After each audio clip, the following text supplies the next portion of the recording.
Okay. तो सबको नमस्ते। मेरा नाम लेखिका सोनकुसरे है। मैं साइकोन्कोलॉजिस्ट हूँ और मेरा department golden jubilee building first floor 119 में है, साइकोन्कोलॉजी डिपार्टमेंट। सो कैसे हैं सब लोग? आप स्वस्थ है? ओके। सो जैसे रतन जी ने बताया, सबसे पहले तो मैं जीरियाट्रिक ऑन्कोलॉजी क्लिनिक और रतन जी को थैंक यू बोलूंगी कि उन्होंने मुझे आज के ये सपोर्ट ग्रुप के लिए इनवाइट किया है। तो हम थोड़ा सा इंटरैक्टिव तो बोले कि टेक्नोलॉजी की वजह से या थोड़ा सा मतलब क्या बोलेंगे कि नेटवर्क या इसकी वजह से नहीं हो पाएगा। पर फिर भी आप प्लीज जो भी आपको पूछना है आप चैट बॉक्स में लिखिए। ये सेशन के अंत में जो भी आपके सवाल है उसके बारे में भी हम बातचीत करेंगे। तो आपको आज का टाइटल मिल गया होगा, तो आपको मतलब पता है कि हम क्या चीज के बारे में बात करने वाले हैं, है ना? तो वरी टू वेलनेस। वरी का मतलब भी पता है सबको। वरी का मतलब होता है चिंता, है ना? पर ऐसा आज कोई भी ऐसे बोलेगा कि आज दिन भर में मैंने मतलब मुझे किसी भी चीज के बारे में चिंता नहीं हुआ, ऐसे बोल सकते हैं? मुझे लगता है शायद नहीं। क्योंकि चिंता, वरी, ये हमारे लाइफ में एक नॉर्मल वाली चीजें हैं। वो हाँ, अलग अलग परिस्थिति में छोटी बड़ी चीजों में हो सकती है ना? तो चिंता करना, थोड़ा सा परेशानी आना, ये एक क्या बोलेंगे उसको, हम बीमारी नहीं बोलेंगे। हम्म। या बहुत बड़ी मानसिक समस्या नहीं बोलेंगे, पर हाँ, अगर वो एक्सेसिव वरी हो जाती है और उसका रूपांतर चिंता में हो जाता है, तनाव में हो जाता है, तो फिर हमको एक स्वास्थ्य की तरफ, मतलब वरी टू वेलनेस, स्वास्थ्य की तरफ कैसे जाना है, इसके बारे में हम बातचीत करेंगे। हम सबको चिंता है, छोटी छोटी चीजों को लेके, बड़े बड़े चीजों को लेके। जैसे शुरुआत यहाँ आने से यहाँ जाने तक, बराबर है। ट्रीटमेंट के लिए आते हैं, इन्वेस्टिगेशन होता है, तो हर एक मोड़ पे हमें चिंता होना आ, मुझे लगता है कि एक शुरुआती दौर है ये बीमारी का। पर धीरे धीरे जैसे हम ये चीज के साथ हम एडजस्ट होते हैं, हम चीजों को एक्सेप्ट करते हैं, तो ये हमारी परेशानी, चिंता, तनाव ये थोड़ा थोड़ा कम होने लगता है। पर पहले हमको जानना भी है, क्योंकि हम तो सिर्फ चिंता बोलते हैं, टेंशन बोलते हैं, तनाव बोलते हैं। तो ये एक्चुअली क्या क्या है ये, तो मैं थोड़ा सा इसके बारे में बातचीत करना चाहूंगी। तो मेरा ये दूसरा एक स्लाइड है। आप ये शब्द है, ये शब्द तो आपने सुने होंगे, ये सब शब्द हमारे पहचान के हैं, है कि नहीं? है ना? आराम, तनाव, संतुष्ट, चिंता, भय, घबराहट, उत्तेजना, आशंका, बेचैनी। तो ये सारे चीजों से हम रोज या कभी ना कभी गुजरते ही है। कोई दिन हमको आराम भी मिलता है, तो उसी दिन हमको थोड़ा तनाव भी होता है, हमें थोड़ा संतुष्टि भी होती है। तो ये जो सब शब्द है ये मिक्स है। मतलब कुछ शब्द है जो वेलनेस वाले हैं और कुछ शब्द है ये वरी वाले हैं, है ना? तो हमें तनाव से हमें आराम तक जाना है। आ, हमें घबराहट से हमें संतुष्टि तक जाना है, बराबर है। आशंका से हमको थोड़ा सा दूर चले जाना है, बेचैनी हमको कम करना है। तो ये हमारे हमारे डे टू डे लाइफ के ये क्या बोलेंगे, ये स्थितियां हैं और उसी से ये शब्द बने हैं, है ना? सो ये स्थितियों से हम परेशान होते हैं, स्थितियों से हम अगर तो हम उसी से थोड़ा सा संतुष्ट भी हो जाते हैं, सेटिस्फाइड भी हो जाते हैं। ठीक है। थोड़ा सुखदायक भी हम महसूस करते हैं, शांत भी थोड़ा महसूस करते हैं। तो सबसे पहले हमें ये जानना है कि चिंता क्या है, एंजाइटी क्या है।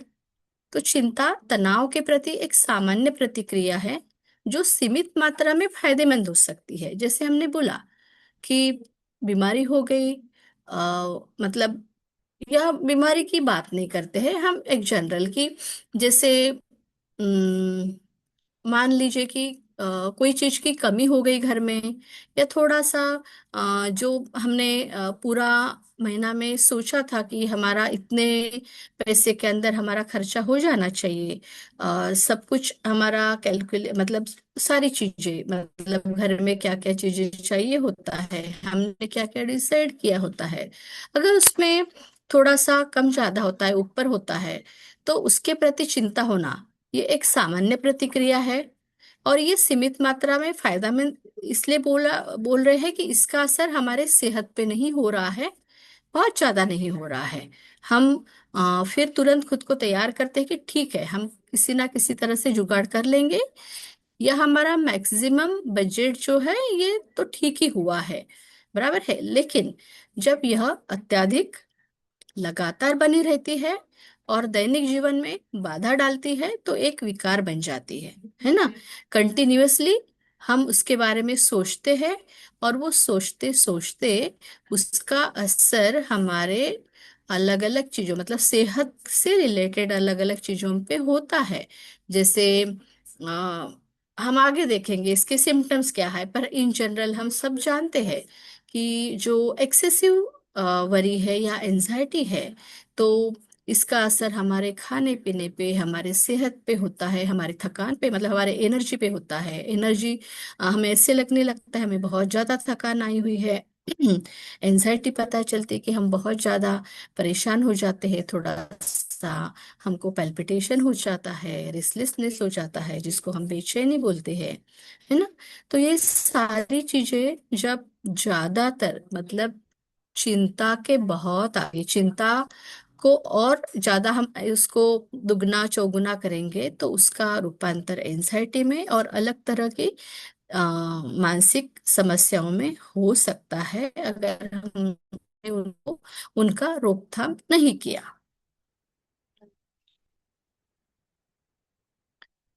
तो अभी हमको थोड़ा सा समझना है, जब हम कभी भी एंजाइटी और एंजाइटी डिसऑर्डर के बारे में हम बात करते हैं, ठीक है। तो जैसे कि कोई एक एंजाइटी एक normal reaction to stress and difficult time, मतलब जैसे हमें किसी भी एक तनाव वाली स्थिति के बारे में हमें पता चलता है, मतलब कोई ऐसे सिचुएशन के बारे में पता चलता है कि जो हमारे लिए अनप्लेजेंट है, या किसी ने बोल दिया कि मतलब एक अभी के लिए, अभी जो वर्ल्ड वॉर चल रहा है, तो उसमें हमारे सबके लिए स्ट्रेस वाली चीज हो रही है, सिलेंडर का प्रॉब्लम, है ना। कि वो सिलेंडर चल रहा है, पर 7-8 दिन में तो खत्म होने वाला है, और बाहर की सिचुएशन ऐसी है कि सिलेंडर जल्दी मिल नहीं रहा है। तो इससे तनाव होना एक ये नॉर्मल रिएक्शन है। दूसरा, फिर एंजाइटी डिसऑर्डर क्या है कि often comes out of nowhere, ठीक है। मतलब जैसे कि हमारे बस में नहीं है ऐसे। इसमें अभी हम सिलेंडर का उदाहरण अगर हम लेना है, तो हमको सिलेंडर मिला ही नहीं है, बराबर है। अभी सिलेंडर मिला नहीं है और हमारे पास तो ज्यादा साधन नहीं है, तो तब हमें बहुत ज्यादा एंक्शसनेस हो सकता है ना। दूसरा चीज है ट्रिगर्ड बाय स्पेसिफिक स्ट्रेसर्स। जैसे हमने बोला कि अभी कौन सा कारण है हमारे चिंता का, कौन सा कारण है कि अभी हमको सिलेंडर नहीं मिल रहा है, बराबर है। बहुत सारी जगह पे उसका शॉर्टेज है, तो तभी भी हम एंक्शस हो जाते हैं। फिर इंटेंस, इंटेंस हो जाना, मतलब हमारा जो रिस्पॉन्स है ये बहुत ज्यादा तीव्र हो जाता है। डिस्प्रपोर्शन, मतलब वो प्रपोर्शन में नहीं है, तो तब हमें वो हम उसको डिसऑर्डर कहेंगे, एक तरह का बीमारी कहेंगे।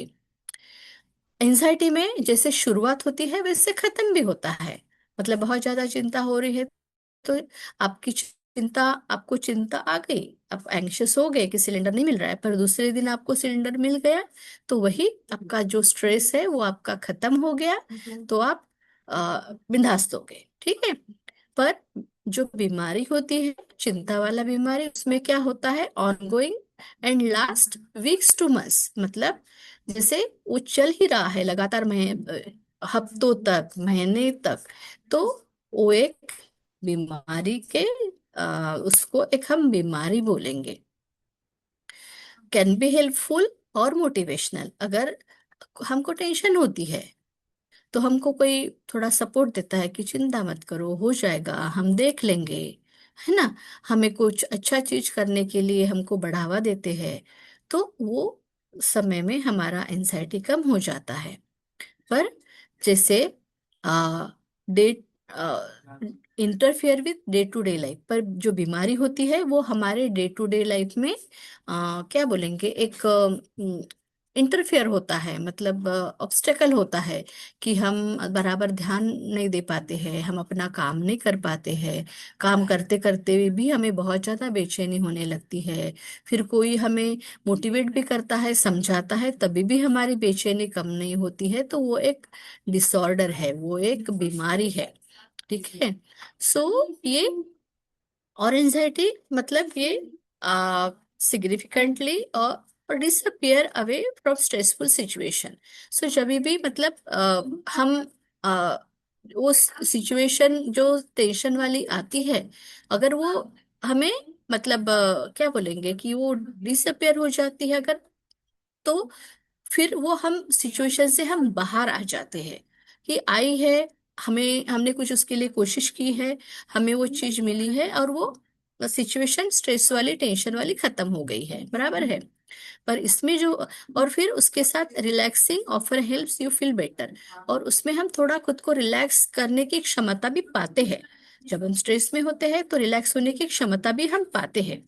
पर यहाँ पे जो है फिजिकल सिम्टम्स, बीमारी में फिजिकल सिम्टम्स होता है, जैसे स्वेटिंग हो जाना, मतलब वो स्वेटिंग हमें, हम जब बाहर धूप से आते वो वाला नहीं, बीमारी की वजह से स्वेटिंग हो जाना, ट्रिम्बलिंग हो जाना, ट्रिमुलसनेस हो जाना, जैसे मतलब ऐसे हमारा हार्ट बीट्स ज्यादा हो जाना, है ना, तो ये सारी चीजें होती रहती है। कभी कभी किसी को पसीना बहुत आता है, कभी कभी किसी को ऐसे लगता है कि पेट में अजीब सा कुछ हो रहा है, जिसको हम बोलते हैं बटरफ्लाइंग सेंसेशन, तो ये बीमारी में होता है, एंजाइटी डिसऑर्डर में होता है। और एक जो है कि एक रिस्पॉन्स टू टॉक्सिक सिचुएशन, मतलब टॉक्सिक सिचुएशन हम ऐसे बोल सकते हैं कि जैसे कहीं और बहुत ज्यादा लड़ाई हो रही है ना, और कुछ लोग बहुत सेंसिटिव होते हैं, वो लड़ाई से बहुत घबराते हैं, बहुत उनको डर लगता है, तो उस समय उनको वो पल के लिए बेचैनी लगना, मतलब एंग्शियस हो जाना, ये लाजमी है, बराबर है। पर फिर वो सिचुएशन से बाहर आते हैं तो वो अपने आप, वो जो रिस्पॉन्स है वो भी कम हो जाता है। बीमारी में ये होता है कि फील्स इम्पॉसिबल टू कंट्रोल और मैनेज, मतलब बीमारी में ऐसे लगता है कि नहीं, हम इससे तो बाहर ही नहीं आ पाएंगे। जैसे आपने देखा होगा कि किसी तरह का एंजाइटी डिसऑर्डर, मतलब एक बंद जगह में लोग रहते हैं, तो वो जगह के बारे में सोचने के बाद भी वो बहुत ज्यादा घबरा जाते हैं, और वो अगर वो बंद प्लेस में रहते हैं, क्लोज प्लेस में रहते हैं, तो उनको बहुत ज्यादा पैनिक अटैक जैसे होने लगता है, इस तरह से वो मतलब एंजाइटी का लेवल बहुत ज्यादा बढ़ जाता है। तो हमने ये इसलिए बताया कि कभी कभी क्या होता है कि हमारी एंजाइटी क्या है और बीमारी क्या है, तो इसके बारे में जानकारी रखना, इसके बारे में समझना, ये बहुत जरूरी है। बहुत बार लोग छोटी चीजों को लेके भी उसको बीमारी समझने लगते हैं और बार बार डॉक्टर के पास जाते हैं कि नहीं, इसका दवा दीजिए मैं ठीक नहीं हूँ, इसका दवा दीजिए मैं ठीक नहीं हूँ, जिसको बोलते हैं कि डॉक्टर शॉप, है ना। तो ये हर एक छोटी छोटी चीजों को लेके वो परेशान ही रहते हैं। उनको हर समय मतलब क्या बोलेंगे, हर समय रीअश्योरेंस की जरूरत होती है। थोड़ा सा पल भर के लिए भी वो अगर मतलब उनको वो एश्योरेंस नहीं मिले तो वो परेशान हो जाते हैं। हर छोटी चीजों के लिए, मतलब डे टू डे लाइफ के लिए, ये कैसे होगा, कोई बाहर गया तो क्या होगा, अब उसके साथ कोई प्रॉब्लम तो नहीं होगा। तो इसमें जो बहुत ज्यादा वरिंग थॉट्स होते हैं, और उसको हम बोलते हैं कि रुमिनेटिंग ऑफ थॉट्स, मतलब वो जो बहुत ज्यादा चिंता वाले विचार है वो पीछा ही नहीं छोड़ते हैं, और उनकी चिंता बहुत ज्यादा बढ़ जाती है, और उनके वो आपे से बाहर हो जाती है। फिर इस समय ऐसी स्थिति में डॉक्टर का सलाह लेना, मेडिसिन लेना बहुत ज्यादा जरूरी हो जाता है। समझे कि जो चीज पल भर के लिए है, और कोई कारण से है, और वो कारण खत्म होने के बाद वो हम अपने आप उस स्थिति में, नॉर्मल स्थिति में आते हैं, तो वो एंजाइटी है, वो जो कि नॉर्मल है। ठीक है। अभी जैसे देखिए कि सिम्टम क्या है। पर्सिस्टेंट वरी, अभी हमने बात की थी worry to wellness, so persistent मतलब लगातार चिंता। चिंता छूट ही नहीं रही है, जहां भी जा रहे हैं, अगर कोई अच्छी भी बात हो रही है तब भी जो है चिंता पीछा नहीं छोड़ रही है। और उसके बाद क्या होता है, बहुत ज्यादा रेस्टलेसनेस होने लगता है, बेचैनी होने लगता है, नींद के ऊपर असर होता है, जैसे हमने बोला कि क्या क्या चीजों के ऊपर असर होता है। फिर बहुत ज्यादा थकान होने लगती है, मतलब छोटी छोटी चीजों में, जैसे हम उठ रहे बैठ रहे हैं, ऐसे लग रहा है कि अरे बाप रे कितनी थकान हो गई है ना।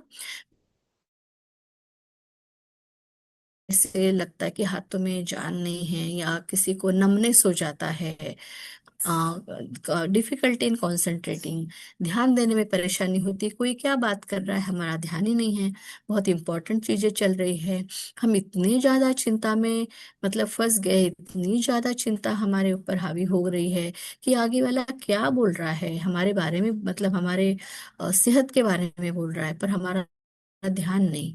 फिर दोबारा पूछना पड़ता है क्या बोला था, मेरा ध्यान नहीं। तो ध्यान नहीं होना, ध्यान देने में परेशानी होना, ये एक एंजाइटी का एक सिम्टम है। तो हमको हमेशा ये चीजों के लिए थोड़ा सा एक जागरूक होना चाहिए, जब भी हमारे हेल्थ के लिए, सेहत के लिए ये चीजें इसी तरह का बदलाव होता है, तो हमको क्या करना जरूरी है ना। तो ये बहुत जरूरी है समझना, ठीक है। जिसको भी नहीं समझा हो, प्लीज आप चैट बॉक्स में लिखिए, हम अंत में जरूर इसके बारे में बात करेंगे।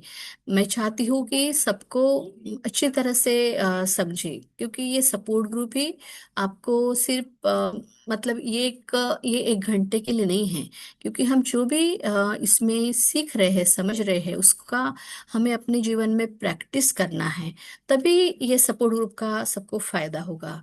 तो ये जो सारी चीजें यहाँ पे, ये पेशेंट का सपोर्ट ग्रुप है, पर सिर्फ पेशेंट के लिए नहीं है, जो केयर गिवर है उनके लिए भी मैं बोल रही हूँ कि ये चीजें उनके साथ भी हो सकती है। कभी ऐसे होता है कि पेशेंट तो अपना ट्रीटमेंट अच्छे से ले रहा है, पर जो परिवार वाला है, जो सगे वाला है, जो फैमिली केयर गिवर है, उनके साथ ये लक्षण है, ये सिम्टम्स हो सकते हैं। तो उनको भी अपने सेहत का ध्यान देना बहुत जरूरी है।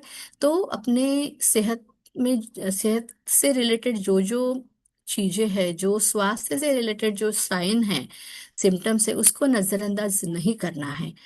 ठीक है। अभी हम, ये तो हो गया मतलब प्रॉब्लम्स, ठीक है। अभी हमको तो प्रॉब्लम तक नहीं रहना है, हमको वेलनेस की तरफ जाना है, स्वास्थ्यता की तरफ जाना है, स्वस्थ होना है हमको। जो भी per day to day life में भी हमें स्वस्थ रहना है, और हमें लॉन्ग समय तक, बहुत ज्यादा लंबे समय तक भी हमको वेलनेस हमको रखना है, तो मतलब अच्छा रहना है। सो क्या है वेलनेस, क्या है, हम किसको बोलेंगे, स्वास्थ्य किसको बोलेंगे।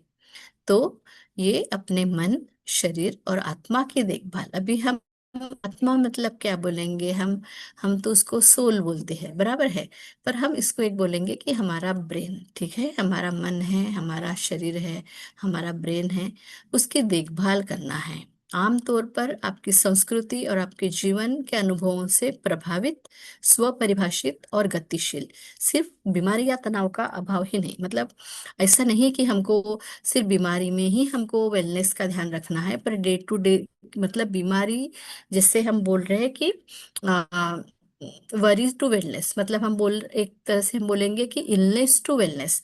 तो हमको सदैव, मतलब हमारे डे टू डे लाइफ में हमारे जीवन की कोई भी परिस्थिति हो, कोई भी परेशानी हो, फिर वो कोई बीमारी है या फिर आपसी घरेलू कोई भी प्रॉब्लम है, तो उसमें भी हमको उसके साथ कैसे लड़ना है, हमको आगे कैसे बढ़ना है, हमारे स्वास्थ्य का हमको ध्यान कैसे रखना है। क्योंकि स्वास्थ्य का ध्यान मतलब शरीर का ध्यान नहीं है, हमारे मन, मन भी हमारा बहुत ज्यादा इम्पोर्टेंट है। जितना हम अपने मन की देखभाल करेंगे, तो मन इतना पावरफुल होता है कि वो मन हमारे शरीर का देखभाल करता है, हमारा इम्यूनिटी बढ़ाता है, और हमेशा हमें तकलीफ से दूर रहने के लिए और तकलीफ के साथ अच्छी तरह से सामना करने के लिए हमको प्रेरित करता है। ठीक है, और हमें मजबूत करता है। तो हमें वेलनेस सारी तरह से देखना है, फिजिकल, स्पिरिचुअल, इमोशनल, फैमिली।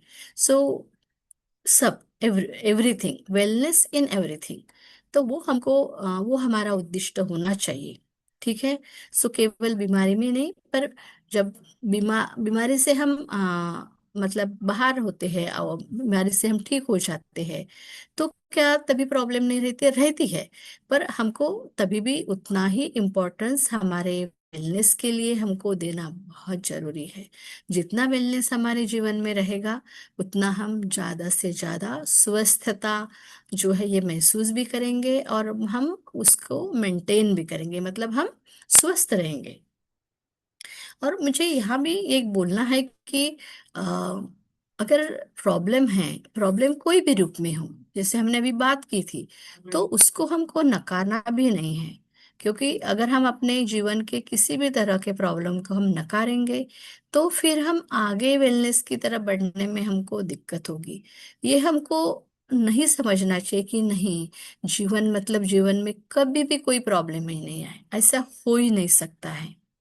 किसी के साथ भी नहीं हो सकता है कि जीवन में कभी कोई प्रॉब्लम नहीं है। प्रॉब्लम एक मतलब प्रॉब्लम को हम थोड़ा अलग तरीके से नहीं देखेंगे। प्रॉब्लम हम ये बोलेंगे कि हमारा एक फोर्स है, इंटरनल फोर्स है। प्रॉब्लम होगा तो हम ज्यादा एक्टिव है। अगर कुछ प्रॉब्लम ही नहीं है तो कैसे होगा? हमें कैसे पता चलेगा अपने अपने स्ट्रेंथ का कैसे पता चलेगा? अगर हम बोलेंगे कि प्रॉब्लम ही नहीं तो कैसे पता चलेगा? तो हमारे प्रॉब्लम है, इसके लिए हमारे अंदर स्ट्रेंथ है। ठीक है। सो ये क्यों इम्पोर्टेंट है? वेलनेस मतलब स्वास्थ्य की स्वस्थता क्यों इम्पोर्टेंट है? सो बेटर लॉन्गिटिविटी, मतलब हमको बहुत दूर तक हमको जाना है, हम बहुत लंबे समय तक अपने आप को स्वस्थ हमको रखना है। हमें थोड़े ही पल के लिए नहीं, पर हमें आज, कल, बरसों, तो ये हमारा जो ड्यूरेशन है, बेटर रहने का ड्यूरेशन है, ये लंबा होना चाहिए। हेल्दी रहने का ड्यूरेशन है, मतलब हम जितना भी साल हम जी रहे हैं जीने वाले हैं, हमको पता नहीं है कि हम कितने साल जीने वाले हैं। पर कितने साल जीने से ज्यादा हम कितना बेहतर जी रहे हैं, ये ज्यादा इम्पोर्टेंट है ना? तो इसके लिए वेलनेस जरूरी है।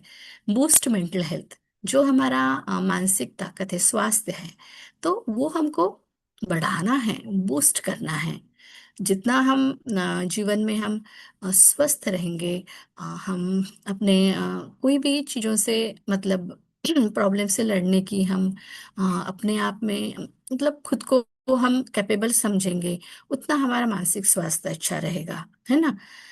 एनहांस्ड क्वालिटी ऑफ लाइफ, सो हमारा जो जीवन शैली है, क्वालिटी ऑफ लाइफ है, इसको अगर हमको अच्छी तरह से हमको अच्छा रखना है, जिसको हम बोलते हैं कि अच्छा quality of life, good quality of life. हम देखते हैं ना, हम जब कोई भी दुकान में जाते हैं तो हम क्या बोलते हैं कि नहीं, अच्छा क्वालिटी का दिखाओ, है ना? तो जैसे हमें हर चीज क्वालिटी की चाहिए, तो हमारा लाइफ भी जो है ना, ये है क्वालिटी। क्वालिटी लाइफ में भी क्वालिटी होना चाहिए। और वो क्वालिटी, अच्छा क्वालिटेटिव लाइफ जीने के लिए हमको स्वस्थ रहना, शरीर शारीरिक मानसिक तौर पे बहुत जरूरी है। तो अगर हम वेलनेस मेंटेन करते हैं, तो हमारा एक क्वालिटी ऑफ लाइफ भी बहुत बेटर रहता है, इन्हांस्ड रहता है। प्रिवेंटिंग लाइफस्टाइल डिजीज मतलब क्या है? कि आपने देखा है कि जैसे या सुना भी होगा कि हम अच्छा खान पान या अच्छा लाइफस्टाइल नहीं जीते हैं, तो मतलब हमारे जीवन में अच्छा लाइफस्टाइल नहीं रहता है, तो हमें अलग अलग तरह की बीमारियां भी हो जाती है ना। जैसे हम बोलेंगे कि जैसे हम अ, अगर हमारे लाइफ में अ, जैसे कोई ये है, एडिक्शन है ना।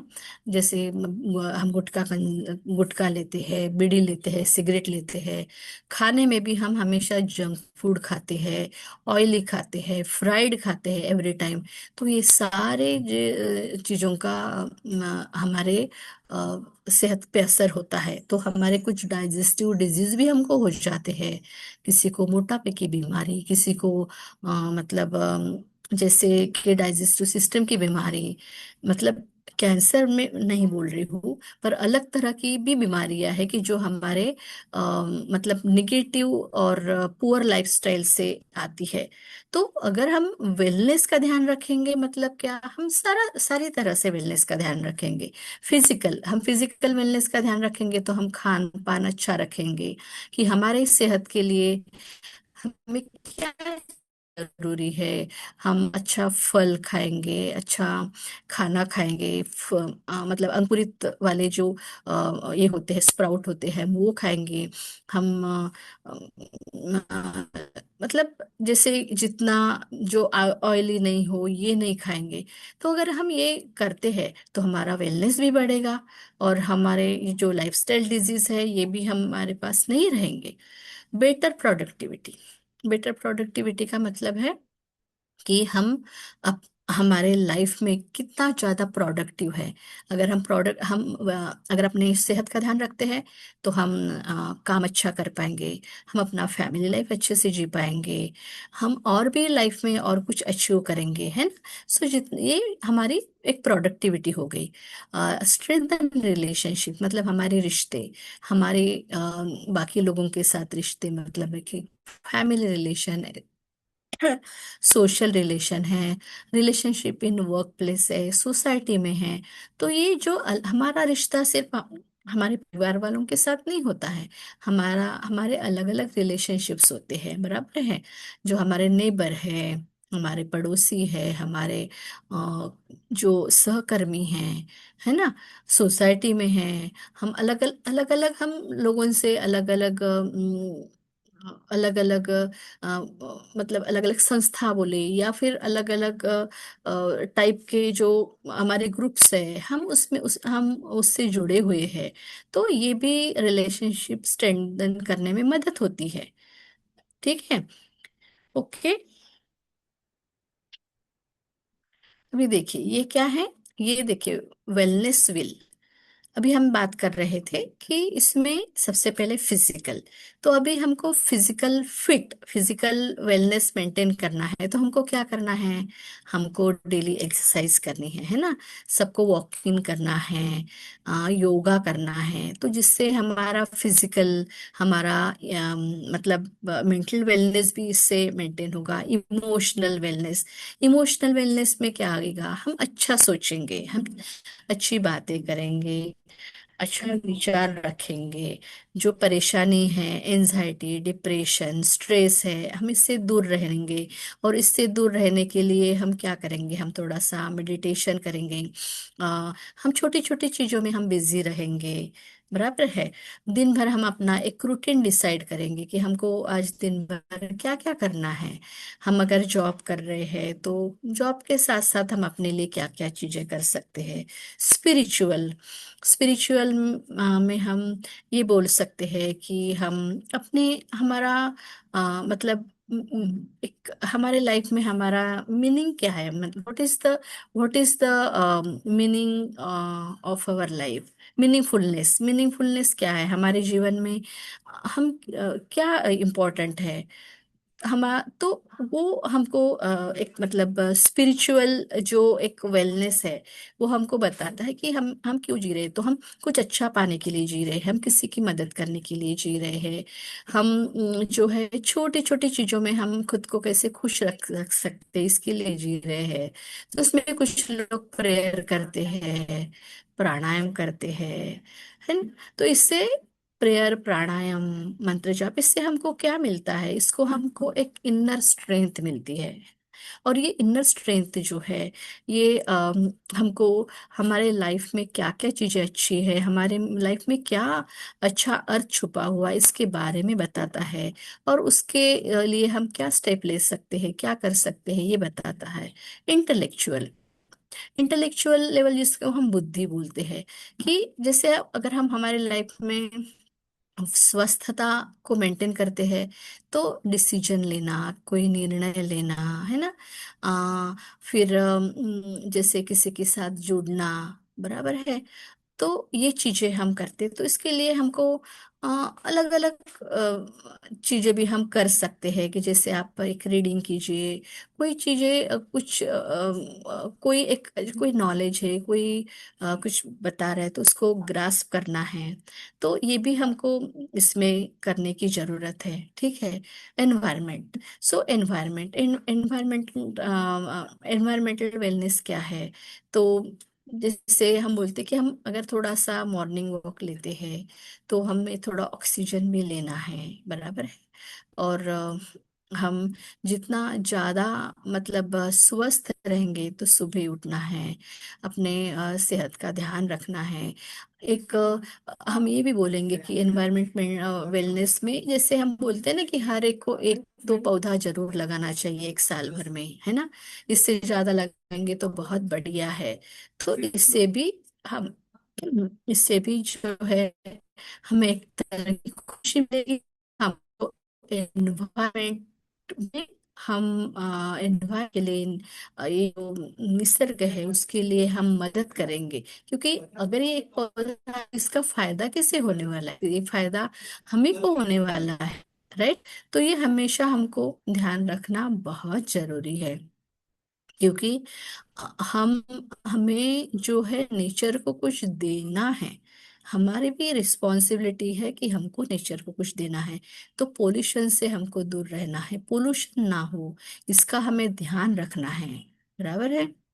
सो ऑक्यूपेशनल में हम ज्यादा से ज्यादा खुद को अलग अलग चीजों में कैसे बिजी रख सकते हैं। ऑक्यूपेशनल मतलब सिर्फ जॉब करना नहीं है, हम घर में भी है, जैसे हम बिजी रहते हैं, जो लेडीज है वो अलग अलग चीजों में खुद को बिजी करते हैं, कुकिंग करते हैं।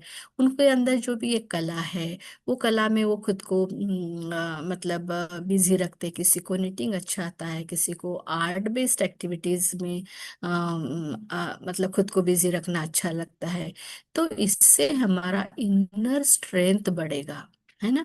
जितना इनर स्ट्रेंथ बढ़ेगा उतना हमें वो वेलनेस मेंटेन रखने के लिए, वो कायम रखने के लिए मदद करेगा। सोशल सोशल रिलेशनशिप, हमारा सोशल, क्योंकि हम सामाजिक प्राणी, human being is, we are social animal. तो हम सोशल सोसाइटी में भी हम एक दूसरे से कनेक्टेड है। हम अकेले तो नहीं रहते हैं कि इस हमारा घर है।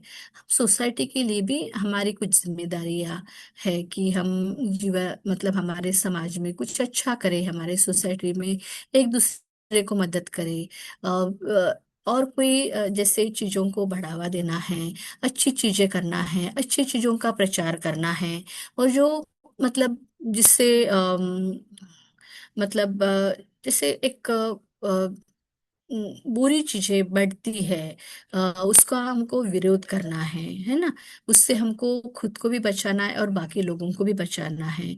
कभी भी ऐसे किसी के ऊपर जैसे एक सोशल कोई ऐसे आपत्ति आती है तो हम एक दूसरे के साथ रहेंगे, एक दूसरे से कनेक्टेड रहेंगे, एक दूसरे को हेल्प करेंगे। तो हम जितना ये चीज करेंगे उतना हमारा स्वास्थ्य जो है वो अच्छा रहने वाला है। फिनेंशियल फिनेंशियल सब लोग सोचते हैं कि हमारा कितना निवेश कौन कौन सी चीजों में कैसे होना चाहिए, बचत करना कितना जरूरी है, चीजों को संभाल के रखना कितना जरूरी है। तो ये सारा ये जो विल यहाँ पे है, ये वेलनेस विल है कि हमको हर एक चीज के लिए हमको कितना ध्यान रखना है और हम क्या क्या कर सकते हैं। बराबर है। तो इसका हमें सोचना है। ओके। सो अभी हमको और भी कोपिंग जो टेक्निक्स है वो हमको हम क्या कर सकते हैं, ठीक है। सो खुद को एक्टिव रखने के लिए how to cope with anxiety. So exercise and stay active. तो डेली जो है कुछ ना कुछ हमको एक्सरसाइज करना है। वॉकिंग कर सकते हैं, थोड़ा सा मतलब सिटिंग भी एक्सरसाइज है। किसी को लगेगा कि ये सिटिंग क्या एक्सरसाइज है। सिटिंग मतलब जस्ट सिटिंग नहीं, माइंडफुली सिटिंग कि आप मतलब बैठे हो और आप ये फील कर रहे हो कि आपको आपका बैठना कितना आरामदायक महसूस हो रहा है ना। वॉकिंग एक एक्सरसाइज है ना। और भी तरीके के एक्सरसाइज है जो हम डेली बेसिस पे हम कर सकते हैं। कोई स्पोर्ट भी खेलता है एक्सरसाइज के लिए, कोई रनिंग करता है ना, कोई जंपिंग करता है। सो ये हमको कोई योगा करता है। तो अलग अलग तरह के योगा है, सूर्य नमस्कार है। तो do exercise daily and stay active. Practice relaxation technique. सबको पता है कि ब्रीदिंग एक्सरसाइज, धीमे धीमे लंबी सांस को लेना है, धीमे धीमे छोड़ना है। पर ये भी माइंडफुली करना है, अवेयर होके करना है। जब भी आप डीप ब्रीदिंग करते हैं, केवल नाक से सांस लेके नाक से छोड़ना, तो ये डीप ब्रीदिंग एक्सरसाइज से हमको बहुत अच्छी तरह से ऑक्सीजन मिलता है और वो ऑक्सीजन हमें हमारा फिजिकल और हमारा मेंटल स्ट्रेंथ हम कायम रखने में हमें बिजी करता है ना। सो हमें हमेशा ध्यान रखना है। सिक प्रोफेशनल सपोर्ट। जब भी ऐसे कभी लगता है हमको कि नहीं ऐसी समस्या है कि हम बहुत परेशान हैं और हम नहीं अपनी आप खुद की मदद कर रहे हैं, तो प्लीज आप प्रोफेशनल सपोर्ट लीजिए। जो जैसे हम क्लिनिकल साइकोलॉजिस्ट है तो आप हमसे जरूर बात कर सकते हैं। अपने आप को स्वस्थ रखने के लिए आपको क्या क्या करना है इसका और भी मतलब हम जानकारी देंगे। कभी कभी कुछ ऐसी चीजें होती है कि बहुत पर्सनल चीजें होती है, बहुत पर्सनल इश्यूज होते हैं और उसके लिए सबके सामने बात करना कंफर्टेबल नहीं होता है। तो इसके बारे में अलग से एक इंडिविजुअल सेशन लेके भी बात की जा सकती है, ठीक है। Improve social bonds. तो हमारा जो एक दूसरे के साथ जो सोशल कनेक्शंस है, ये सोशल कनेक्शन बढ़ाना बहुत जरूरी है। कब मैंने ऐसे भी देखा है कि कुछ लोग अपने लाइफ में उनके ज्यादा कोई रिलेटिव नहीं रहते हैं, ज्यादा कोई फैमिली मेंबर नहीं रहते, सोशल मीडिया थ्रू ही अपने कनेक्शंस बनाते हैं, है ना। तो सोशल बॉन्ड का इम्पोर्टेंस एक है कि हम एक तो हमें इंफॉर्मेशन तो मिलती है और हमें हम सोशली काफी एक्टिव रहते हैं। बहुत सारी चीजें हम करते हैं। एक दूसरे के साथ मिलके हम मतलब एक अलग अलग चीजें जो सोसाइटी के लिए भी होती मददगार साबित होती है। सो इम्प्रूव और social bonds. Establish sleep hygiene. So sleep hygiene एक ऐसी टेक्निक है कि जैसे नींद डिस्टर्ब होना एक एंजाइटी की एक्सेसिव वरी की वजह से भी हो सकता है। तो वो हम एक उसके मतलब एक सोने का एक टाइम फिक्स करना जरूरी है। एक अपना एक जगह फिक्स करना जरूरी है। या फिर एक जब हम सोने जाते हैं तो नींद नहीं आती इसके बारे में ना सोच के खुद को हम आराम कैसे देंगे और उस समय भी डीप ब्रीदिंग करते रहना है। तो इससे काफी हद तक नींद का प्रॉब्लम दूर होता है और हमें अच्छी नींद आने में मदद होती है। अभी देखिए, ये छोटी छोटी चीजें हैं जो हमको करना है और बिल्कुल आप कर सकते हैं। Identify your warning sign. मतलब अभी सबसे पहले ये सेशन शुरू हुआ था तो मैंने बोला था कि हमको थोड़ा अलर्ट रहना है। अगर हमें ऐसे महसूस हो रहा है कि हमें बहुत ज़्यादा बेचैनी, बहुत ज़्यादा घबराहट हो रही है, बहुत ज़्यादा परेशानी हो रही है, हमारे हेल्थ के ऊपर उसका काफ़ी असर हो रहा है, तो वो हमको उसको पहचानना है और तुरंत उसके बारे में एक्शन लेना है। ठीक है। पर प्रैक्टिस डीप ब्रीदिंग जो हमने बोला था कि ब्रीथ इन थ्रू और नॉइस 5 काउंट्स लेना है। ठीक है। फिर breathe in breathe out, breathe in breathe out, inhale exhale. तो ये हमको करना है, 5 मिनट तक हमको करना है। Focus on your senses. इसमें देखिए, ये बहुत अच्छा एक्सरसाइज है आपको जो करना है। सबसे पहले one thing you can test. ठीक है। जिससे कोई भी, हम बोलते हैं ना, टेस्ट करना है। सॉरी, हम इधर से जाएंगे। 5 थिंग्स यू कैन सी, मतलब हमारे एनवायरनमेंट में, हमारे आजू बाजू में, अभी भी आप जहाँ पे बैठे हैं, कोई भी 5 चीजों को देखना है। ठीक है। जैसे अभी मैं यहाँ पे बैठी हूँ तो मैं देख सकती हूँ कि यहाँ पे चेयर है, यहाँ पे लैपटॉप है, यहाँ पे डेस्कटॉप है, यहाँ पे ये साइड में कुछ ऐसे फाइल्स रखे हैं, कुछ पेशेंट ने बनाए हुए डिजाइन्स रखे हैं। तो कोई भी मैं 5 चीजें, मतलब मुझे अच्छी तरह से मुझे देखना है, मतलब क्या, मेरा कंसंट्रेशन उस तरफ रहे, बराबर। 4 थिंग्स यू कैन फील। आपको फील करना है, मतलब आप क्या क्या फील कर सकते हैं। So sorry to disturb ma'am. Ma'am, हाँ, we are running out of time. Okay, ठीक है। सो कोई भी 4 चीजें फील करनी है। थिंग्स यू कैन हियर, आप सुन सकते हैं आपके एनवायरनमेंट में। 2 थिंग्स यू कैन स्मेल, आप स्मेल ले सकते हैं उसका। 1 थिंग यू कैन टेस्ट। ठीक है। तो ये एक्सरसाइज है। अगर आप हमारे जो सेंसेस है, हमारी आँख है, हमारे कान है ना, सो हमारी टेस्ट है, हमारी जुआ है, इसके ऊपर हम कंसंट्रेट करके ये एक्सरसाइज करना है सबको। सो प्लीज आप इसके ऊपर ध्यान दीजिए। फिर एक्सरसाइज रेगुलरली, ये हमने बात की है। साइकिलिंग भी एक्सरसाइज है। Prioritise your sleep. प्रायोरिटाइज का स्लीप है, जैसे मतलब जो अभी हमारा सीनियर सीनियर पीपल का इस सपोर्ट ग्रुप है, जेरियाट्रिक एल्डरली पीपल का सपोर्ट ग्रुप है। तो एल्डरली पीपल को जो नींद लेनी चाहिए, वो जो 18 to 65 need 7 to 9 hours need, है ना, 7 to 8 आवर्स। तो ये हमको लेना बहुत जरूरी है। फाइंड समथिंग एंगेजिंग, खुद को कोई ना कोई चीज में एंगेज रखना जरूरी है। पेंटिंग है, ड्राइंग है, म्यूजिक है, रीडिंग है, जर्नलिंग है, वॉचिंग टीवी है या मूवी है, मेडिटेशन, प्रेयर। बहुत छोटी छोटी चीजें हैं और ये हमारे पास है, हमको कहीं पर भी जाने की जरूरत नहीं है। ठीक है। So the find the funny side, थोड़ा ह्यूमर अप। जब कोई परेशानी होती है तो हमको लगता है हम कैसे हम हंसे नहीं, पर humour is one of the coping strategy, एक कोपिंग मैकेनिज्म है जिससे हमारा मूड होता है। फनी का जैसे कोई कॉमेडी है, तारक मेहता का उल्टा चश्मा है, कपिल शर्मा का शो है, ये जो छोटे छोटे शोज है, ये हमें बहुत ज्यादा मतलब रिलैक्सेशन देता है ह्यूमर द्वारा। Okay, thank you.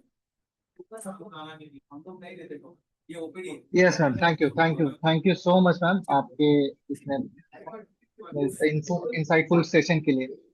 मैम, तो आपने तो बता, मैं एक सवाल लेके बैठा था कि हम कैसे पता करें कि हम ज्यादा सोच रहे हैं कि नहीं सोच रहे, लेकिन आपने इसका जवाब पहले से ही दे दिया है। सो मैं सवाल को ओमिट करूंगा। और मैम, आप कहाँ पे बैठते हैं हमें बता दीजिएगा, अगर, ताकि अगर हमारे और अगर आने वाली ऑडियंस है, अगर वो आपसे मिलना चाहे तो कहाँ पे मिल सकती है आप? जी, सो हमारा psychooncology OPD golden jubilee building, first floor 119 में है। किसी को भी मिलना है तो आप जरूर आ सकते हैं। जी मैम, जी मैम, जी मैम। मैम, ये आपने जितने सारे पॉइंट्स बोले, ये सिर्फ उम्र दराज पेशेंट के लिए लागू है या फिर सभी पेशेंट के लिए लागू है? नहीं, ये सबके लिए है। मतलब ये इतने छोटे और बहुत वंडरफुल चीजें हैं कि ये कोई भी कर सकते हैं। पर यहाँ पे अभी उम्रदार लोग हैं, बहुत बार हम क्या सोचते हैं ना कि एल्डरली पेशेंट हमारे सोचते हैं कि नहीं भी, ये उम्र के कारण हम कर नहीं पाएंगे। पर यहाँ उम्र का से कोई ये नहीं है। जैसे मैंने बोला कि आपके आजू बाजू में पांच चीजें देखिए, तो ये तो देख सकते हैं, उसके लिए कोई परेशानी नहीं होने वाली है। हमको वेलनेस का ध्यान रखना है, और ये ध्यान रखने के लिए हम छोटी छोटी चीजें हमको करना है। हमारे शरीर का स्वास्थ्य रखना है, हमारे मन का स्वास्थ्य रखना है। अगर हम ये करते हैं तो हमारे बाकी के भी जो चीजें हैं, हमारे मतलब फैमिली है, सोसाइटी है, इसका भी हमें ये चीजों को संभालने में, ये चीजों का ध्यान रखने में हमें बिल्कुल कठिनाई नहीं होगी। जी ma'am, thank you so much for insightful session. अभी आपके लिए तो कोई सवाल नहीं आया है, इस वजह से मैं आपसे पता किया कि ताकि आपसे लोग तो रूबरू आके आपसे सवाल कर सके, क्योंकि यहाँ पे बहुत लोग शर्मा रहे हैं कि आपको सवाल डाले कि नहीं डाले, क्योंकि कोई भी एक तो पता नहीं चलता मैम कि है ना कि हमें मेंटल मतलब परेशानी है भी या नहीं, और अगर जब पता चलता है तो हम्म। किससे मिलना है वो पता नहीं रहता। जी ma'am, thank you very much for. Okay. Vivek sir, क्या आप मुझे सुन पा रहे हैं?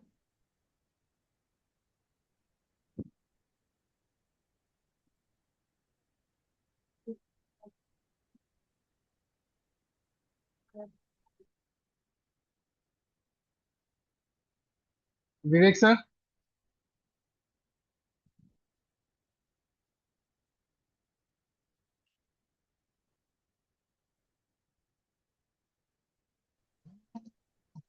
Hello Ratan. Yes sir, sorry. Yes sir.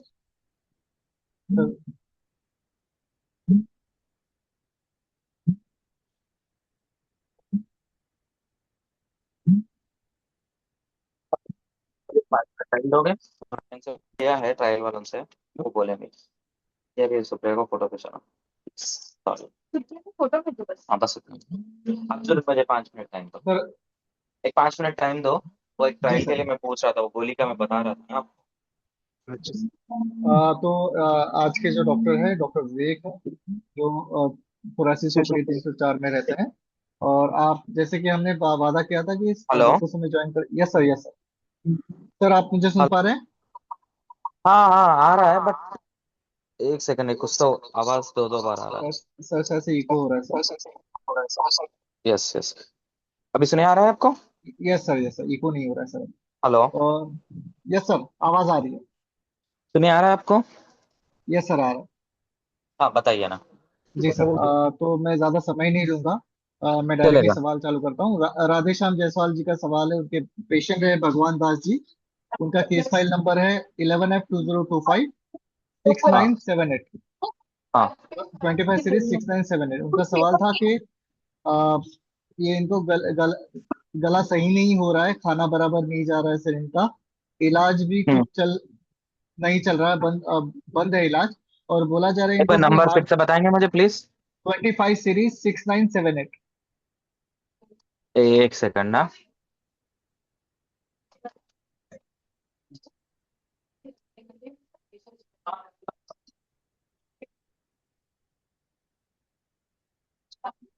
एक सेकंड प्लीज।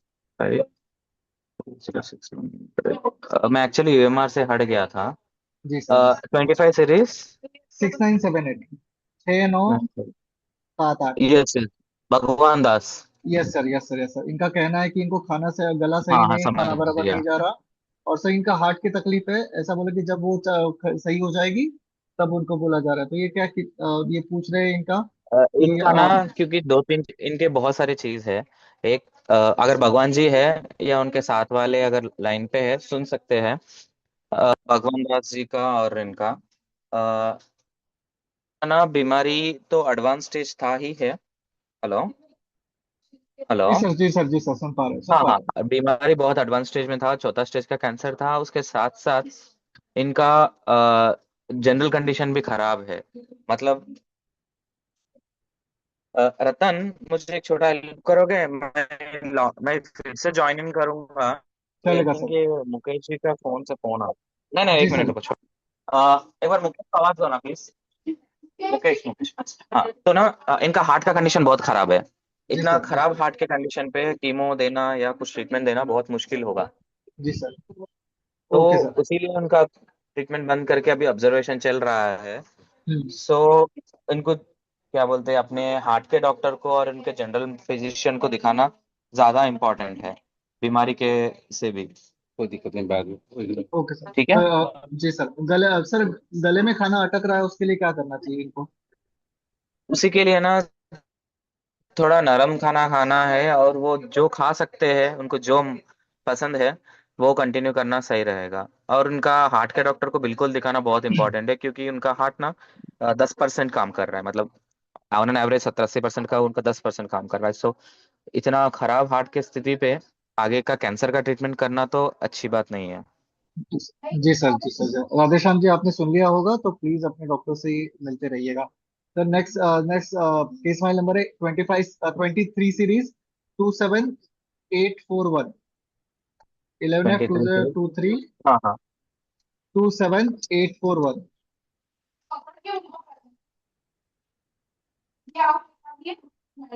सर इनका सवाल है, हाँ तेजीलाल रायकवार करके है। बताइए। इन्होंने सवाल किया है, मैम खाना गले से नहीं जा रहा है, कुछ नहीं खा पा रहे हैं, ना कुछ बोल पा रहे हैं। सर टाटा आए थे, इतना कैंसर पहले लंग में था, अब बढ़ गया है। अ, बाहर एडमिट करने के लिए उसके बाद रिक्वेस्ट किए थे फॉर भी बाहर हम्म। एडमिट करके आने के लिए बोला गया है। तो इन्होंने सवाल तो नहीं डाला सर। तो इन जनरल देखिए, कंडीशन बता सकते हैं पेशेंट सर, क्या करना कैजुअलिटी में है। है? नहीं ओके नहीं, पेशेंट पेशेंट जब आए हैं, ही इज नॉट, वो ट्रीटमेंट लेने की स्थिति में नहीं है। वो अनकॉन्शियस पेशेंट को ट्रीटमेंट तो करना मुश्किल है ना। जी सर, जी आई थिंक सर। ये जनरल डाउट से भी ज्यादा पेशेंट का ट्रीटमेंट का इश्यू चल रहा है। ठीक है रतन, दिस ये कैजुअलिटी में वो आए थे बेहोश के स्थिति में। जी उस सर। स्थिति में आई डोंट थिंक भगवान के अलावा कोई ट्रीट कर सकता है। ओके ठीक सर, है तो ओके। हाँ, सो कैजुअलिटी तो का है तो कैजुअलिटी में डिस्कशन होगा, यहाँ पे नहीं, चलेगा, जनरल में चलेगा नहीं सर, होगा। नो ठीक है, इशू, नो चलेगा इशू। ना। जी सर। नेक्स्ट जनरल है। का जो डिस्कशन है, we hmm, can do general discussions in this. Okay sir, कि ओके। ऐसा ना हो कि हम एक पेशेंट का राइट सर, खराब राइट सर। स्थिति है तो वो डिस्कशन यहाँ पे करें। Understood sir, understood. Sir hmm. Next next सवाल है 23 सीरीज 1833। 1833 23 सीरीज। तो उन्होंने लिखा है कि मेरे पापा को 17 मार्च को वन केमो एट लगाया। थ्री थ्री एक सेकंड। ये सर 23 सीरीज सर, वन हाँ एट हाँ थ्री थ्री हाँ, देख रहा हूँ मैं। Yes yes. सर उन्होंने सवाल डाला है कि मेरे पापा को 17 मार्च को केमो लगाया गया है, आज बहुत कमजोर यस। चल रहे हैं, चल भी नहीं पा रहे हैं, कुछ खाना नहीं हो रहा है।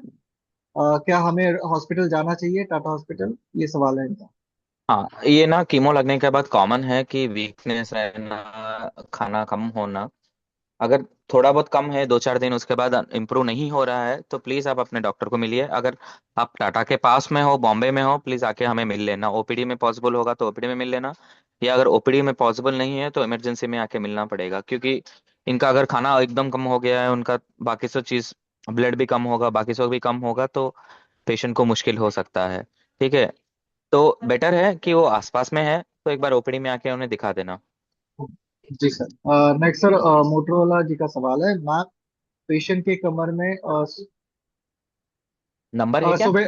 सर पेशेंट सवाल किया है कि पेशेंट जब सुबह उठते हैं तो उनके कमर में थोड़ा दर्द रहता है, जब काम करने हम्म। लगते हैं तो कमर का दर्द चला जाता है, लेकिन जब दोपहर में वापस सोते हैं और सो के वापस उठते हैं तो वापस पेन पेन करता है। झुकने के काम करने से थोड़ा ज्यादा दिक्कत होता है, तो उसको क्या सलाह देंगे सर यस। आप? कोई हाँ केस देखो, वर्ल्ड ये, है? यस, इस ये ना कॉमन है, स्पेशली जब बीमारी एंड ये पेन्स रहना थोड़ा कॉमन है। इसके लिए आपको एक ही चीज करना है कि बॉडी को एक्सरसाइज करते रहना है वेन एवर पॉसिबल। मतलब दिन में इतना घंटा तो मिनिमम एक्सरसाइज करना है, या अगर एक्सरसाइज नहीं कर पाते, योगा या वॉकिंग तो कुछ करना है, सो दैट बॉडी का स्ट्रेच करके रखना है। और अगर कंटिन्यूअस उनको नींद के बाद दर्द ज्यादा रह रहा है, ऐसा कुछ है, तो प्लीज आप आके हमें कांटेक्ट करना पड़ेगा। अगर एक्सरसाइज से इन सबसे इंप्रूव हो रहा है तो नो इश्यूज, बट अगर इंप्रूव नहीं हो रहा है तो प्लीज मिलना पड़ेगा। जी सर। सर नेक्स्ट सवाल है शाओमी जी का। Hello everyone, please help me, advance lung cancer के लिए इम्यूनोथेरेपी करना जरूरी है क्या? क्योर कितने होते हैं? ये सवाल डाला है उन्होंने सर। एडवांस लंग कैंसर का मतलब बहुत सारे चीज है, अभी स्टेज पता नहीं है तो क्यूर के बारे में बोलना भी मुश्किल है। एंड लंग कैंसर सिंपल, जैसा हमने बोला है, लंग कैंसर उतना सिंपल नहीं है। इसमें बहुत सारे म्यूटेशंस होते हैं, बहुत सारे टाइप के ट्रीटमेंट्स होते हैं। इसमें टारगेट थेरेपी होता है, कीमोथेरेपी होता है, और उसके साथ साथ इम्यूनोथेरेपी भी होता है। अभी आपके पेशेंट को किस तरीके का है उसके ऊपर डिपेंड करता है कि पेशेंट को कीमो देने से फायदा है या खाली की टारगेट थेरेपी देने से फायदा है, या कीमो या इम्यूनोथेरेपी देने से फायदा है। तो वो इंडिविजुअली हर पेशेंट का डिपेंड करता है। ओके। सर ओवरऑल इम्यूनोथेरेपी करना जरूरी है, ये पर्सन टू पर्सन डिपेंड करता है, right sir? Yes yes yes yes. Okay एक सर, चीज ओके। सबको बोल नहीं सकते कि हाँ ये काम करेगा ले लेना, ऐसा कुछ नहीं है। जी सर। सर नेक्स्ट सवाल है, लास्ट इंद्रजीत जी का, लास्ट 1 ईयर से ऑस्मेटिक स्टार्ट है, अभी तक 1 महीने का स्किन के ऊपर रैशेस आ रहे हैं। 1 वीक से हम्म। डॉक्सीसाइक्लिन डॉक्सीसाइलिन 100 mg लिया। जब जब लिया तब रैशेस बिल्कुल ठीक हो गए थे, अब फिर से रैशेस ज्यादा चलेगा। हो रहे हैं, ये क्या कॉमन करना साइड चाहिए? इफेक्ट है, ऑसिमटनिब से स्किन का रिएक्शन होना कॉमन साइड इफेक्ट है। अगर डॉक्सीसाइक्लिन से मैनेज हो रहा है तो प्लीज कंटिन्यू करिए। दिन में एक बार doxycycline for at least for 2 weeks continue रखिए, और धूप में जाना थोड़ा अवॉइड करिए। अगर धूप में जाते हैं तो फुल कपड़े पहनना है और धूप से बच के रहना है। सो ये एक है। एंड अगर नहीं, अगर उससे बावजूद अगर ज्यादा हो रहा है, नेल पे भी रिएक्शंस आ रहे हैं, स्किन का रिएक्शन ज्यादा हो रहा है, तो प्लीज आप डॉक्टर को मिलना पड़ेगा, क्योंकि थोड़े दिन तक आपका ऑसिमटनिब बंद रखना पड़ेगा या कुछ टैबलेट्स देना पड़ेगा। अदरवाइज जैसे मैंने बोला है, डॉक्सीसाइक्लिन अगर लेने से कम हो रहा है या धूप से बचने से कम हो रहा है तो प्लीज कंटिन्यू दैट। सर कोई भी अगर इम्यूनोथेरेपी चल रहा है या फिर टारगेटेड थेरेपी चल रहा है और जैसे सूजन वगैरह हो रहा है या फिर स्किन रैशेस वगैरह होते हैं, तो यूजुअली क्या दवाई जो भी ले रहे हैं बंद कर तो देनी इट चाहिए, या पहले डिपेंड्स, आने के डिपेंड बाद करता है। हाँ, डिपेंड करता है कि क्या ट्रीटमेंट चल रहा है। अगर इम्यूनोथेरेपी के कारण स्किन रैश हो रहा है, इट्स कम्प्लीटली डिफरेंट। अगर टारगेट थेरेपी का, जैसा अभी आपने बताया है, ऑसिमटनिब से अगर स्किन रैश हो रहा है तो कम्प्लीटली डिफरेंट। अगर कीमोथेरेपी से कुछ स्किन रैश हुआ है, that's completely different. So the thing is, depend करता है हर पेशेंट पे पेशेंट, एंड ट्रीटमेंट क्या चल रहा था। तो जब भी आपने अभी तो बोला है इम्यूनो जो टारगेट थेरेपी ऑसिमटनिब का कारण है, तो ऑसिमटनिब का कॉमन साइड इफेक्ट है ये स्किन टॉक्सिटी होना, और इम्यूनोथेरेपी का रेयर टॉक्सिटी है स्किन टॉक्सिटी होना। अगर वैसा होता है तो it's completely different, we have to be more aggressive, we have to see if required admit the patient and all those. Okay. Note है सर। दो दो लास्ट दो सवाल है, अजीज जी है, CV 20505। एक second. C 20505।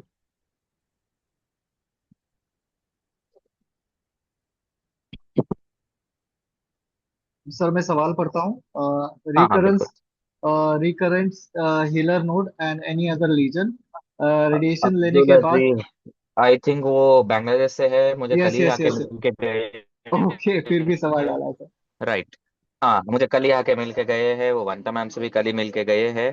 Aziz ji, you are doing good, don't worry about all other things, please continue osimertinib, and you can go ahead with radiation, जैसा हमने आपको रेडिएशन के बारे में बताया है। एंड यस, आप जब भी आपको बीच में हमें करना करना है तो आप बिल्कुल कनेक्ट कर सकते हो। एंड इनका अभी क्या क्वेश्चन था? सर इनका लिखा है कि रेडिएशन लेने के बाद मेटाबॉलिकली इनएक्टिव और रीएग्रेशन हुआ है, बट खत्म नहीं हुआ।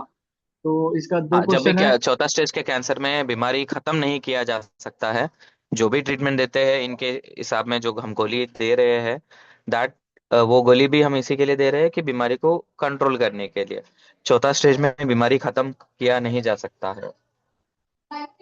सर इनका सवाल बट वही था हाँ, कि बार स्टेज बार वन, बार। स्टेज टू, स्टेज थ्री होता है तो हम बीमारी को खत्म कर सकते हैं। बट जब एडवांस हो गया है, चौथा स्टेज में गया है, तो we can't completely cure that. वही सर, तो वही लिखा है बार बार, न्यू लीजन क्यों मिल रहा है वगैरह वगैरह। Yes yes yes yes. जी सर। सर लास्ट सवाल है ममता सर्वनकार जी का, उनका पेशेंट है गौतम सर्वनकार, CV 34415। तो CV 34415। Yes sir, CTRT CA टंग 6 मंथ से फॉलो ऑन गोइंग है।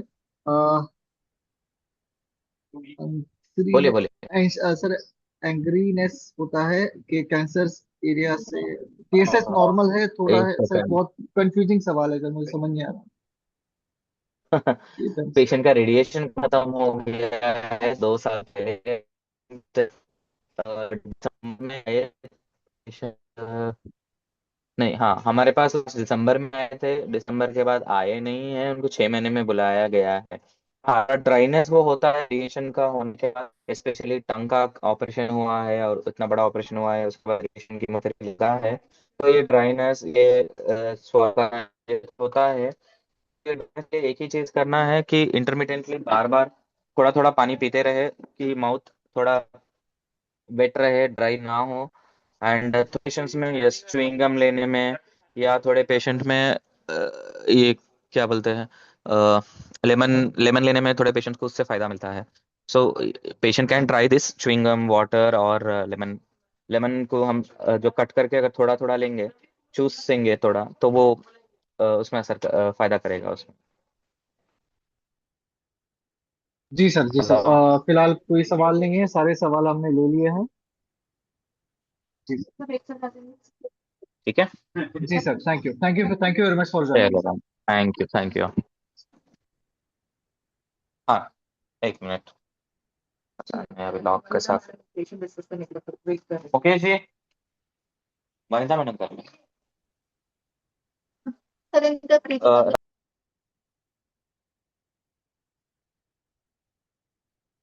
तो ये था, ये था हमारे डॉक्टर विवेक।